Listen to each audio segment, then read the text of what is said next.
For those of you who don't know me, my name is Maria Atilano. I'm the student engagement librarian here at the Carpenter Library. This is I think the fourth author talk event that we've scheduled, but it's the first non-English faculty author talk we've featured. So I'm really happy to start a new trend here with celebrating our authors here on campus and also locally who aren't just, English faculty. So so we've got Roy Christopher here. He is an instructor in our School of Communication. He is I've been describing you as a Renaissance man. I hope that's okay. But as you can see from our display, we've got 6 of his books in our collection. One's checked out, so there's 5. Those are all available to be checked out. So if you get excited after this talk and you're like, oh, I need a book, there they are. But extremely prolific. I think you had 2 books published just recently, last year, and then other ones as well on many different topics. For those of you who know Library of Congress classification, I went to the B section, the C section, the M section, the P section, and the T section of the library. So it covers many different subjects in many different areas of our building. But that's enough from me. Looking forward to the talk, and there will also be time for Q&A at the end as well. So please join me in welcoming Roy Christopher. Thank you, Maria, and thanks to the library for indulging. Thank you all for coming. This feels very self-indulgent, trying to talk about all of my work. And I do have connections to the English department. I am a graduate student over there now, so I've been taking classes over there recently. So, I've titled this talk Marshalling the Middle because if you've seen anything, if you know anything about me or you've seen anything about me online, I always use the catchphrase, I marshal the middle between Mathers and McLuhan, which is supposed to be cute and catchy, but it also kind of encompasses the 2 of the areas that I do research in. So I know Marshall Mathers Eminem is not cool anymore, but there was a brief time when he was cool, and he's kind of represents the hip hop and lyrical side. I study figurative language use, and I did my dissertation on the use of allusion in rap lyrics. So that's that side. And then McLuhan, who is my spirit animal, Marshall McLuhan is he's the guy who kind of invented media studies, or lots of media theory, media ecology, and so a lot of my work is in that area. And I did my master's thesis was on computer-mediated communication. So that's the McLuhan side. So I operate I operate in those 2 areas, but there's a lot of crossover between the 2 as well, and you'll see some of that in this work. But I'm going to talk about kind of how I got to publishing, my road to making books, and all the other media that I did before that. And then I want to talk a little bit about the 3 of the most recent books that I've written. A lot of these books that I didn't actually write, I wrote parts of them, but we'll get to that too. But I want to talk about some of the stuff that's in those 3. And then a few things that I have that are ongoing and things that I'm working on currently. And then, of course, we'll have time for questions at the end. So there are kind of 2 places I want to go back to. One of them is making zines in my teens. This is where all this kind of started. There was a big kind of defining kind of self-defining event. My parents moved. We moved every 2 years of my life. I grew up moving all the time. I actually lived in Jacksonville when I was 2 for about 9 months or something. We were here briefly when I was very, very small. Some of my earliest memories are from Jacksonville. But we moved, in the 8th grade, we moved from southeast Alabama to Savannah, Georgia in the middle of the year. We had never moved in the middle of the school year before. So the first, I guess it was like the first 9 weeks or whatever was done, and we moved. And when I got to Savannah, they had like a caste system. It was very strange. They had A's, B's, and C's. So A's were remedial, I guess was the term they used then, and B's were like regular people, and then C's were the advanced people. So I was in 8th grade C, but some of the classes were full. So I ended up in 9th grade B classes, and I ended up in a PE class with another group. The point of all this experience was I was, 13 or 14, and all the cliques had already been decided. Like everybody was already clicked up by the time I got to Savannah, to the high school. So I didn't fit in anywhere, right? So I'd already kind of, just before that, gotten into like breakdancing and hip hop and BMX and skateboarding and all those things. So I decided, well, this is what I do. This is who I am. It doesn't matter what any of those people are doing. This is who I am. So that happened, and we moved back to Alabama. So I went back to the same school that I started 8th grade in the 9th grade. Between 9th and 10th grade, one of the BMX magazines that we read, that we used to read, did a whole feature on zines. They did zine reviews. A zine is just a homemade magazine, right? Just it can be all kinds of different things, but these were all based in BMX, skateboarding, and music. And so my friend Matt Bailey was like, we could do this. You know, we could make one of these. And so, having grown up with an artist mom, I always thought I would be an artist.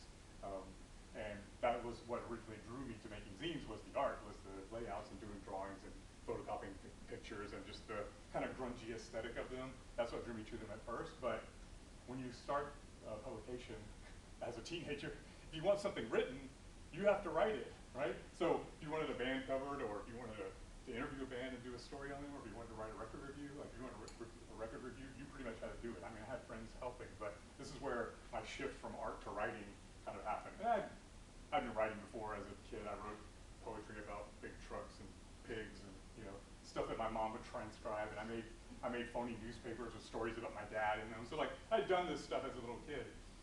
And also, this is gonna be relevant as well, I'd also been like a heavy reader as a little kid, but school kind of beat that out. It took the fun out of it, so I didn't become a reader again until much later, in my late 20s. Talk about that too. But this shift from kind of art to writing happened that was between 9th and 10th grade, and then I always got C's on everything I wrote in school and never got any kind of encouragement there until my second to last semester of undergrad. My abnormal psychology teacher told me, like, we had these in-class writing assignments we have to do, and she pulled me aside one day. She had a master's in creative writing, which weirdly is what I'm pursuing right now. She had a master's in creative writing, and she said, these are good, you should do this. And it was the first time anybody had said anything positive about my writing. And so the next semester, which I think was my last semester in undergrad, I took, this is gonna sound like a real brain breaker, but I took a class called Research and Writing in the History and Social Sciences. And that was where, like, I learned research. Like, I learned how to inform your writing with research. And so that's where that kind of, all those seeds were planted, right? Going from BMX, skateboarding, zines, and then actually doing research. It took a long time for me to get back to that. There's a big gap in there, but that's where this all started. So I went from doing zines to writing for magazines, to doing websites, and then to books. And the zines led to magazines, and that's still my favorite form of media in magazines. I like to say that I spent the first half of the 90s working in record stores, and the second half of it working at music magazines. So I got the 90s music stuff on lock. But anyway, once I started thinking about doing books, the first book that I started outlining was the medium picture, which we're going to talk about. I'm going to talk about it in a minute specifically, but that was supposed to be my first book, and it actually came out last year. So that one has had a long road to publication. But in the early O's, after doing websites, I worked with an agent for a little while and tried to get, editors disappear on you and agents disappear on you. Like, publishing it's like the Wild West. So that first attempt kind of failed. But later on, the medium picture got signed to a small publisher, and I had 2 books with them actually, and then all the guys who were running that publisher like left and started a different publisher because they had fights with the parent company. When they went to the new publisher, they didn't want the medium picture anymore. They wanted this book that I did about hip hop called Dead Precedents. So this is the first book that I wrote. It's not the first book that I did that came out. We'll talk about the other one in a minute. But this is the first book that I wrote. And this one, my argument was that the cultural practices of hip hop are the cultural practices of the 21st century. Like, all of the things that hip hop culture kind of brought together are the way we do things now. And in order to make that argument, I used a lot of cyberpunk literature. So I went back and looked at these what Walter Benjamin would call correspondences between hip hop culture as it grew and cyberpunk literature as it grew.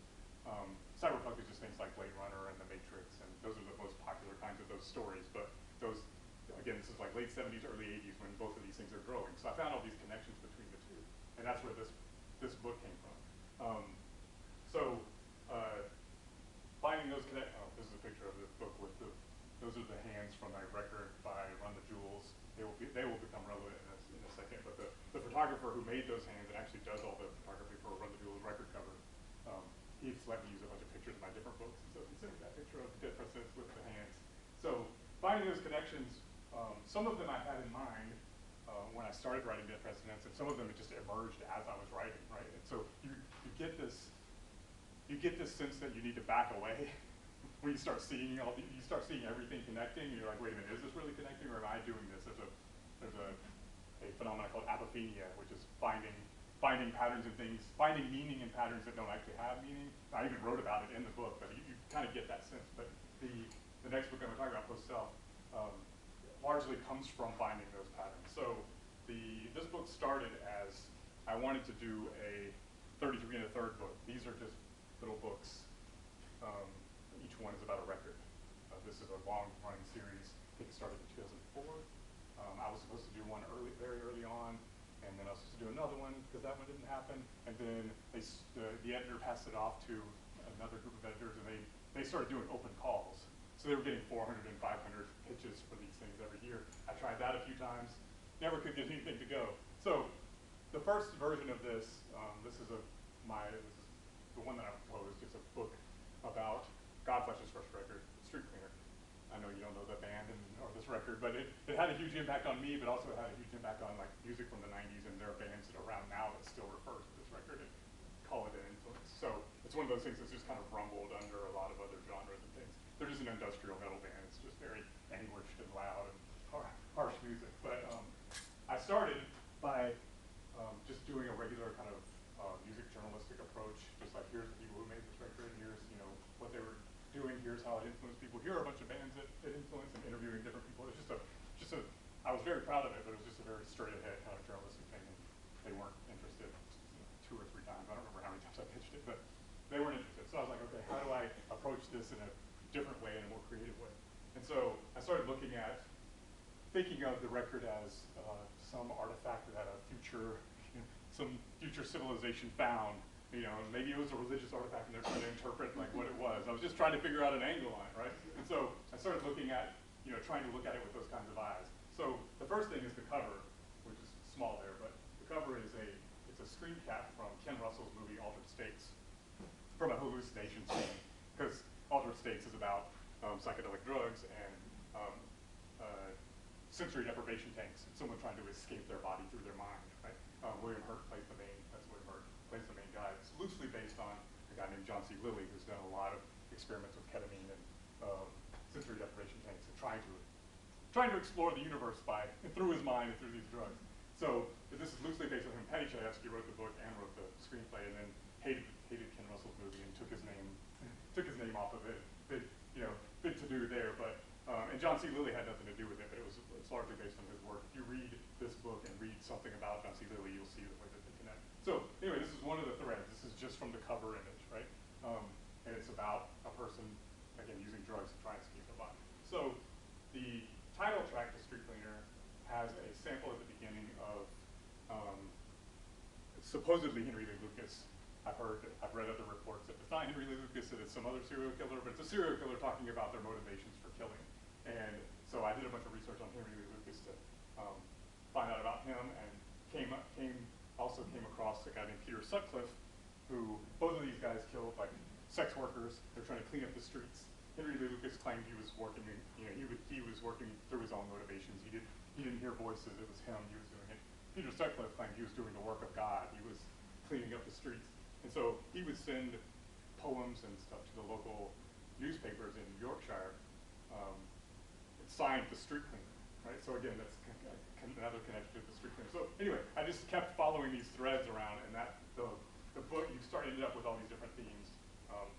God bless, drugs, death, machines, rapture, serial killings, mass murder, extinction, right? Just all of these different ways that we escape the human body. So the book became Journeys Beyond the Human Body. It's just where, and again, it all jumps off from Godflesh and their record. And some of their other records. They have a record from 1994 called Selfless. The cover image is it's a nerve cell growing on a microchip. So again, this merging of machines and humans. And anyway, the whole book just came from finding those connections. And each chapter is like an escape route, like a way that we would escape the human body. I'm going to read just the first couple of paragraphs to give you an idea of the tone of this, the dark tone of this book. We are all perpetually holding ourselves together. Our breath, our blood, our food, our spit, our shit, our thoughts, our attention, all tightly held all the time. Then at death, we let it all out, oozing at once into the earth, gasping at last into the ether. What if we let it slip before then? What if we were able to let ourselves loose and be as free as we can be? What if we got lost somewhere out there beyond ourselves? If it's all going down, why aren't we trying to push ourselves as far out as we can? If we try to hold ourselves together as we watch our world fall apart, we're holding ourselves back for nothing. If this sounds like despair, it probably should. So that's how this one starts. I put it here in the kind of chronology because it was originally called Escape Philosophy, which is named after a book by Mark Deary called Escape Velocity. And when we did this second edition, I updated all the chapters wrote a new afterward, but I got Mark Deary to write a new foreword, so it still has that connection to kind of its parent book, Escape Velocity. So then the other one that came out last year, and the one that I said took the longest to get done was the medium picture. And this one is a product of another one of those kind of places in the middle. I always thought that being between like academia and trade publications, like pop publications, I thought that space in between those two places was going to be a really good place to be. It is not. I mean, I saw people working in there, and I was like, yeah, them, I want to do them. And anybody who's successful in a rare space like that there's only a few of them. You can't be one of them. You have to work very hard to be one of those people. But I have gotten, even up to last year, I've gotten the same responses from academia, from academic publishers. This would do better on a trade publication, or this would do better with an agent. And agents are like, this would do better on a university press, or this would do, right? So being in the middle, like they don't know what to do with you. And so all you really have to find is somebody who has access to the gate, who gets what you're doing and will let you in. And that's what I finally found with Medium Picture. University of Georgia Press was doing a book a few years ago on Run the Jewels. I told you they were relevant. And they contacted me to write a blurb, do a review of it, and write a blurb of it because of the writing about hip hop I'd done in the past. And so when I finished that and that all went well, I was like, hey, I have a book I've been shopping. Now, I didn't tell them how many other editors had already seen this book because it'd been around for a long time. And they got it to an editor who liked it, who got what I was doing and wanted to find. They still had to do it's a university press. It's the only university press I've worked with. They still had to go through like a peer review process, but he went and found sympathetic readers, people who would get what was going on. So we got it done, and everything about this book turned out the way I wanted it to. So it's really surprising that you think university press, and you think it's gonna be tough, but they were really good. The cover is what I wanted. The pages on the inside are what I wanted. And Mick, the editor, is now at a different press, and we're working together on another project. So again, all you have to do is find somebody who's there, who gets what you're doing. Usually that just requires a lot of research before you start pitching, but I had already pitched this to everyone. So I want to talk about a few of the things in here. This book takes a lot of things as given, like the long tail. If you know what the long tail is, the kind of internet-enabled power law that allows retailers or online retailers to sell it's the difference between selling 1 million of one thing and 1 of 1 million things, right? So that variety is something you can't do in like brick and mortar retail. The internet lets that happen. So this book just assumes that's where we are. That's already happened, and we're down there in the long tail. I use a concept from Brian Eno called edge culture, which is basically the idea that artifacts have meaning, cultural artifacts have meaning depending on the stories that they're contained in that we use. When you tell a story, you tell it using the artifacts that you think are most important, right? And so there's no grand, historical narrative or no canon that needs to be learned. It's up to the story you're telling and how that goes. So it kind of goes with that as well. This cover image is an homage to Douglas Hofstadter's 1979 book, Gödel Escher Bach. He did a wood carving of an object that projected the shadows GEB for Gödel Escher Bach. And so I was trying to pay homage to that by making this thing. But also I said this in the preface of the book, that if I were to continue that homage and name the 3 people that this book would be named after, it would be Gibson, Eno, McLuhan. So William Gibson, who's one of the cyberpunk authors that I did a bunch of research on for Precedents, his stories and even his essays just all have these little. Every time I thought I had found a new way to express the media mad world we live in, he got there first. So he's throughout the book, and he blurbed it too. So that was kind of him to do, because he's he's mentioned all the way through it. Brian Eno, I said, his concept of edge culture was in his book, A Year with Swollen Appendices, which, he gave me permission to explore that idea here, so he was involved as well. And then Marshall McLuhan, which I already said is like my hero. I talk about him a lot in here, and his son Eric, and then his grandson Andrew wrote the foreword. So I could not be more proud to have them all kind of involved in the book as homage. It's, takes so much from their work. So one of the things that McLuhan talked about and came up with and helped give us a lens for is media ecology. So back when I was making zines, the summer after we started making zines, one of my friends rented a video camera from the local Army base, and this is the 80s. So video cameras were like video was not something we even thought of doing because nobody had a video camera, nobody had access. And so one of my friends rented one from the local Army base. And so we have this like 3 days of footage of us, as teenagers. And so one of those, I remember watching one of those clips. These are just home movies. We were just shooting whatever. There's some stuff of me doing tricks on my bike because I was practicing for a contest or something. But most of it is just random, us doing dumb stuff as teenagers. But there's a shot where we're in my bedroom, and on the bulletin board there's a photocopy. We're both doing zines, so we have photocopies everywhere from doing that. There's a photocopy of a picture of me holding a fake gun, looking out the window like Malcolm X. There's a famous picture of Malcolm X in this, and I was imitating him.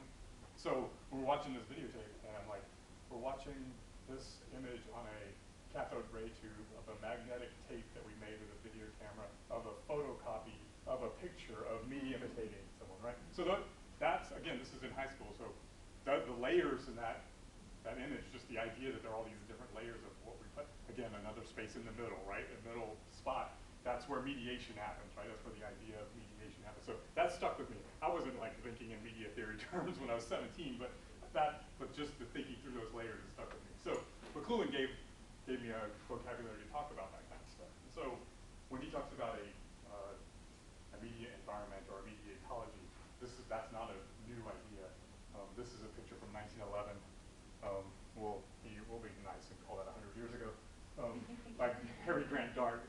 He drew this for Life magazine in 1911. And you can see the guy's just sitting in the middle of the room and he's surrounded by media, right? It's the media of the time, so it's like ticker tapes and Victrolas and projectors, and he's got a little robot butler there. So again, he's immersed. There's this fear of us being immersed in our own media and not having to leave the room, right? He doesn't have to go anywhere. He's in a chair, you can see the wheels on it. He's sitting in a chair with wheels, right? So this concern or this, I don't know, this might be a celebration, right? But we think of it in concerning terms, right? So 30 years ago, Jeff Nicholson drew this one. This is from his graphic novel, Through the Habit Trails.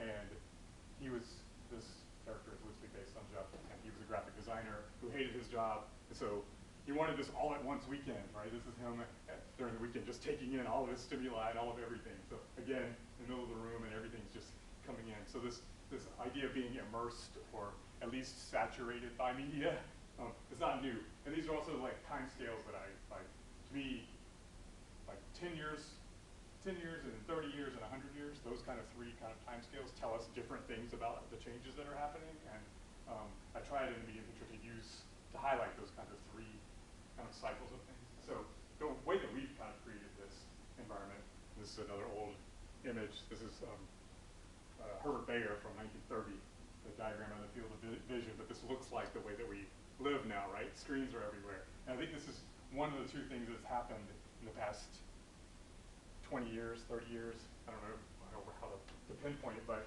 one thing is ubiquitous screens, right? There's screens everywhere. They're all over the place. If you go to a fast food restaurant and they have like menus that don't change, it looks old, right? It takes a long time for this stuff to like seep into our society, but as soon as it does, when you notice that it's not there, it looks old, right? You see a monitor with a fat back on it, right? That's an old computer, right? It took a long time for that change to happen, but as soon as you see one, you're like, oh, wait a minute, right? So this is kind of how we've created that. So the environment that we live in, the media environment that we live in. So screens are everywhere, but we've also created these invisible networks, right? You used to take all kinds of apparatus to like listen to music or to watch a movie or do all these things with media, and now a screen with a Wi-Fi connection, that's all you need, right? And there's no telling where this stuff is coming from. That's kind of scary that we have these screens everywhere and there's no indication of where the information or where the stuff is coming from. It's getting worse all the time. But those are two things I think that have happened that have changed everything and are, that's the environment we live in. So McLuhan was, go along with that as an ecology. But the way that we use these screens is also different, right? We gather around screens like this, right? You're all here gathered looking at this single screen, movie screens, TV screens. We gather together to view them, right? So they turn us into nomads, right? That's a McLuhan. That's a McLuhan term. He said we hunt and gather in groups, gathering our information and entertainment. So we use large screens together, but we have all these tiny individual screens now that we use individually, right? You can share one, but we don't usually do that, right? The affordances of that size screen is not for the people here, it's for people, you're talking to people elsewhere, right? That's the biases of the affordances of it. So I said today, I stole this monads, I just wanted to be poetic like McLuhan and say monads and nomads because it sounds cool, but none of those were my ideas, I just put them all together. So this is another kind of way that we, interact with this environment of screens, right?